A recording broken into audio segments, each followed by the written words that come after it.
Hey guys, Saf here with another Raid Shadow Legends video. I've got some pretty big news on this weekend's summon events. The champions on offer, by the looks of it, are extremely powerful. So if you're interested and you've got your lot of shards ready to pull, keep watching this video. I'm just going to start this video with a pointer that someone has pointed out to me that has just popped up. We've got a new heroes path, a bit like the Path of Light, and there are shards on offer. Now, there is no guarantee here that this will be exactly like the Hero's Path, where it will be Dungeon Divers and Artifact Enhancement. It's very plausible that you could be getting light coins from summoning champions, from champion training, or from other events that happen in this game. The way this Path of Light has been set up is quite flexible for Plarium. They can basically make the requirements any of the other types of events that are in the game doing specific dungeons.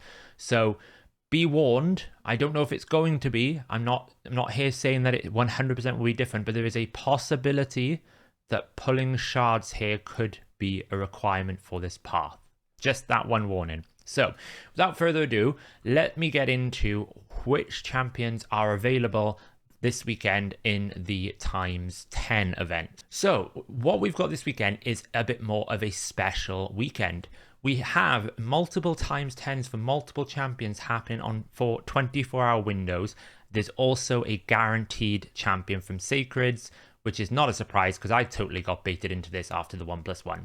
So on Friday, this Friday, July 29th, we're planning to launch a times 10 event to summon the following pairs of champions. So we're focusing very much on pairings. So first we've got Rotus, who will be available from Ancient and Sacred Shards. And then, of course, his partner in crime, Siphi, will be available from Void Shards. Everyone by now who's been playing this game for a while knows that Rotus and Siphi have been a long-term major OP kind of pairing. But actually, Rotus on his own, to be honest, is as much of a beast as any champion. He's got the cool passive, which means that he can't be one-shot with a single hit. You have to hit him twice, otherwise he grants an extra turn. His A3 will ignore all the swift parries, the block damages, and it will do a lot of damage. If you caught Hellhades' How I Beat Colbro, you could see that Colbro couldn't smash his Duchess, but Scratch came along with his Rotus and just one-tapped that Duchess to oblivion. So Rotus still does a lot of damage for single target. He also gets lots of extra attacks. You can use him in PvE with this A2. He'll heal a ton, he'll increase his max HP a ton, and then once he reaches a certain point, he'll start block reviving. It's an Ice Golem strategy. And the A1, 75% chance of placing decreased defense, but it's the extra turn, and if Rotus gets going in Arena, it is horrific to watch. He'll one-tap someone, then he'll come along with his A2 and one-tap another person, then he'll go back to his A3, and it's brutal. Very, very brutal. He is quite slow as a base speed, but he is reasonably, and also quite squishy really, at 11,000 HP. That's really low, but he hits really hard. He is one of the best defense-based nukers in the game. Highly worth pulling an Ancient or Sacred Shard for. And of course, we have his partner in crime, Siphi the Lost Bride. Why is Siphi so good? Well, she's got 114 base speed, incredibly fast, one of the highest in the game. She's super tanky to keep alive. And then we've got some really annoying, frustrating pieces of kit. She has this passive. There's a 40% chance, books to 50%, to remove a freeze or fear from an ally at the start of the turn. I forget about this often because the main thing that she does when paired with Rotus is clear all debuffs from Rotus. Siphi gives immunity to Rotus as long as she takes a turn. But this freeze is pretty annoying. She also heals each ally by 10% of max HP at the start of the turn. So you get a lot of healing, you get a lot of sort of immunity here, really strong. The A1 is also extremely obnoxious. There is a 100% chance to place a sleep if their turn meter is above 50%, and it cannot be resisted. Say you've got that Mithrala at 1000 accuracy, and that makes it into like 1500 resistance or whatnot. It doesn't matter. Siphi comes along, A1s. People will pick the specific mastery to actually give you a chance to get in the block debuffs buff after you get slept, just to avoid this main mechanic. On top of that, she's got a triple buff on the A2, great for Seer, a little bit of a turn meter boost, but it's the main ones you want. Block debuffs, increased defense, increased speed, really powerful. And she brings a revive with a full turn meter. Siphi is still one of the best champions in the game, although she's not as, I would say, meta-defining as she once was. So that's the first pairing. We also get another pairing in this times 10, which is going to be the twins, the Blender twins. We're going to have, first, for Void Shards, Skull Crown. Pretty much this pairing of Skull Crown and Sinatria is used for Blender teams. It is the best pairing. You get a double hit if you hit a target with higher HP, more than 50%, and you have a big AoE nuke with the A2. Skull Crown is great because she gives herself unkillable if she drops below 20%, and she will revive if Sinatria is on the same team, so it's quite hard to kill these champions. I personally run Skull Crown in Arena, in a Blender, very slow, in Avenging. If anyone touches her, she hits back, and eventually she'll kill them down. Her sister, Sinatria, does a similar thing. A1, but instead of it being 50% or higher, it's 50% or lower, and this really hurts. Sinatria paired with Skull Crown is what makes Blender really strong. Skull Crown on her own is not enough normally. In addition, she's got this A2 that hits really hard and also puts the target skills on cooldown, heals the lowest ally. And then Immortality, one of the most powerful abilities you can have in the game. It equalizes all HP of all allies in the team. So if you've got one ally at 100% HP and everyone else is on like near to death, everyone gets a full heal. It's incredibly powerful if used correctly, especially in somewhere like Faction Wars. So those two champions are going to be available from Ancient and Sacred Shards, and obviously Skull Crown available from Void. So that's the first times 10 pairing. That is already pretty incredible champions, but that's not all. That's going to be on for 24 hours. On Saturday, July 30th, we're planning to launch a times 10 event for the next pair of champions. And as you can imagine, these champions are also very good. The first one we get is Sisia Flametongue, the Queen of Spider. Pretty much if you get Sisia Flametongue here, you're going to be able to do Spider 25 in like 10 to 15 seconds with no trouble. She does a place of HP burn on this champion for 3 turns, then attacks all enemy, has a 100% chance when booked of placing HP burn on all enemies for 3 turns, and she gets an extra turn if she places it on all enemies. Now, this can weak hit and it can 3%, so that extra turn is not guaranteed, but it's a pretty good bet. If she gets an extra turn, she then does Flame Eruption, which is a weaken and a decreased defense if there are at least 2 enemies under HP burn. So it won't really work as well for Clan Boss. You'll get the weaken, you won't get the decreased defense, which is probably more important. But the main thing here, then instantly activates any HP burn debuffs on each target and decreases the duration by 1 turn. So that means in Spider, when you've got 11 targets with HP burn, you get 11 procs of HP burn, and the Spider Queen just dies. It's incredibly fast and incredibly powerful.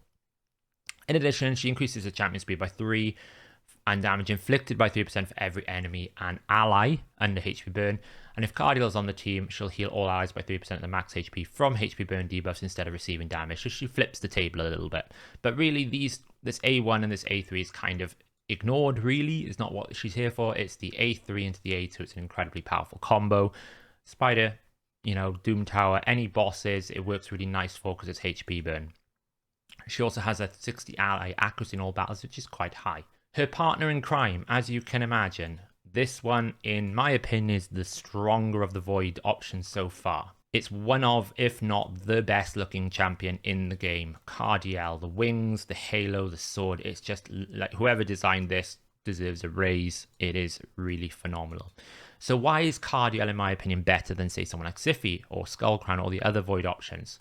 Well, it's got an aura, all battles, which is already nice. 19%, not crazy, but it's nice.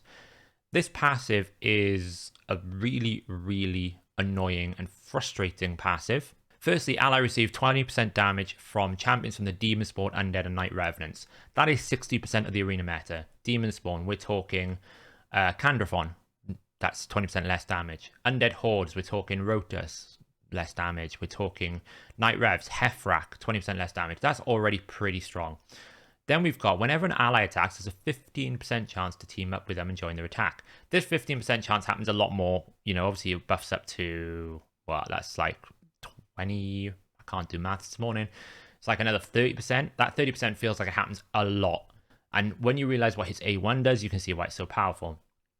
This champion will attack with their default skill, always joins Sisia's attacks if they're on the same team. A bit like Astralon and Countess Lix. It's quite powerful. can only join the attack once per turn, and he will not team up on ally attacks when they counterattack or team in. So there has to be an actual skill usage. What else does he have? Well, when he attacks with his A1, he heals all allies by 7.5% of their max HP. He also has a chance to place True Fear on 60% of the meta. So you can imagine you've got a 30% chance every turn, every time someone takes an attack, to get a 7.5 heal. You don't realize how much healing Cardiel does until you look at the battle results screen. You think, dear God, I lost because of the A1. But that's not all. He's also got a full team cleanse, a full team block debuffs, and a full team revive on death that can't be removed on a 3-turn cooldown. If you've ever faced him in 3v3 arena, you know you have to kill the Cardiel, because if not, he's going to cleanse and then you can't kill anyone and you can't remove that buff, and then it just makes it really difficult. He also has probably the best ally attack in the game. Increased crit rate, increased crit damage, so you can really run lower stats on your team, on all allies, then teams up with all allies to attack a target, decreases the cooldown of this skill by 1 turn if they kill an enemy. It's a 4-turn cooldown when booked, so 3 turns. It's really, really strong because of the 2 buffs. Longbeard obviously has 20% more flat damage, which is nice, but this is equally as good because of the stat gains you can gain from not having to have 100% crit rate and the 30% crit damage. So Cardiel is, for me, the better of the Void so far. 100% you should pull for him if you have some Void shards and you don't have a Cardiel. He has so many uses in this game. Finally, on Sunday, July 31st, we're planning to launch a ×10 event to summon the following pairs of champions. The Senacia and Skullcrown, actually looking at this, is going to last the entire weekend. So you have the epics that are going to last 72 hours, but the legendaries are going to change. The legendaries for Sunday are relatively new, but again, one of them is OP, one of them is not. The first one, everyone probably got him when they did the fusion, or if you weren't playing by then, you have a chance to get him. Karato Fox Hunter. Now, I don't think this guy is necessarily worth pulling shards for. I don't rate him that highly, and I also don't think he's that important to pair with Yumiko. But what is he good for? He is one of the few champions that has an AoE block active skills. Not great for arena necessarily, but for PvE, it's pretty strong. If you've got Yumiko, it can't be resisted, so you don't have to run accuracy on this. It's pretty good in terms of damage as well. It hits pretty hard. The animation is amazing, but he's not like an insane nuker. I wouldn't say he's like SS tier. He's probably A tier as a nuker. But the block active skills is nice. And there are some other champions that interact, such as Bistophus, where this is helpful. On the A2, here's a single target stun. He gets an extra turn and resets the cooldown of the skill if Yumiko is on the same team and this kills an enemy. So it's a stun on a 3-turn cooldown. It's kind of weird because if you kill him, which is what you want, then the stun doesn't really matter. If you don't, then you get the stun, but you don't get the extra turns. It's a bit of a weird skill. A1, we get a triple hit, 20% chance to place a weaken, buck to 30%. It's a pretty good chance you're going to place that, but it's not exactly high, and there's plenty of other weakened champions. Then we get the passive. This is what makes Karate weird and unique. Damage inflicted by this champion cannot be decreased by enemy passive skills and masteries, except by the passive skills of the bosses. So that basically means the AoE can't be reduced by Duchess passive. It can't be reduced by Geomancer's passive. It can be affected by Ursuga's passive or Tainix passives because they're not a reduction, they're a transfer. So there are some sort of clauses to this that don't apply. But as a result, it does mean, you potentially get 25% more damage on an AoE. I've seen some uses for this, but generally it's not as powerful as people think. And as a consequence of this change, also, you don't get your own champion. So damage inflicted by this champion cannot be increased by this champion's masteries or ally passive skills, except for attacking bosses. So again, it's kind of like the A2. It's a bit of a weird thing where you wouldn't want to take damage in masteries, but then when you get to the boss, you kind of do want them where the damage and masteries actually have a big impact. So it's a little bit weird. Whenever Yumiko dies, instantly grants a turn to this champion and resets the cooldown of each of this champion's skills. So Yumiko being on the team with Karato is more important than Karato being on the team with Yumiko. And we'll see why when we look at Yumiko's kit. I don't think this guy's worth pulling shards for. I don't think he has a big enough impact out of the other options. If you gave me an option between Rotus, Sissia, or Karato, I'd be picking Rotus or Sissia. The partner that is going to be up with him, of course, as you can imagine, is probably the best champion in the game overall. Not necessarily the best in specific areas. Like we know, for example, Warlord and Necret are probably the best arena champions, We know, for example, she doesn't do damage, she's not the best nuker, but in terms of her overall kit, the power she brings to a team, this champion is probably number one, just because of the power of the champion, especially the A2. So what have we got? Well, we have a 60 accuracy all battles, again, a bit like Cecilia, pretty strong. We have this passive, which is really good for arena. Places a perfect veil buff on this champion for 2 turns at the start of each round. Now, there's only one round in arena, so you get this right at the start, but what it means is you can't single target attack Yumiko. You can't take her out. Also, while this champion has Veil, she's immune to all debuffs, so you can't AoE place debuffs. Whenever a Veil or Perfect Veil buff is placed on an enemy, it has a 75% chance of stealing that buff. This happens before the buff is placed on the initial target, only when available. So that last part is what requires Karato. Now, to me, that's only really useful into a Duchess team. This is already pretty powerful because it gives you immunity without requiring immunity. You can build another set. Why is Yumiko so good? Dance of Time. This skill is insane, but it's not the best skill on her kit, but it is insane. 5-turn cooldown, decreases the cooldown of all ally skills by 3 turns, and increases the cooldowns of all enemy skills by 3 turns.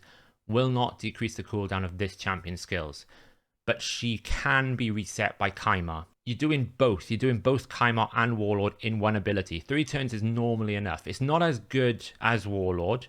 So if you want a specialist to basically disable the enemy, Warlord is still better. But potentially this skill is just immense. It's insane. I mean, I've seen basically Yumiko single-handedly win the fight with this skill alone in arena. The big thing for me though with Yumiko in PvE is this Destiny's Mirror. This skill is mental. It's probably one of the best hex effects in the game, actually. So she'll attack a single enemy.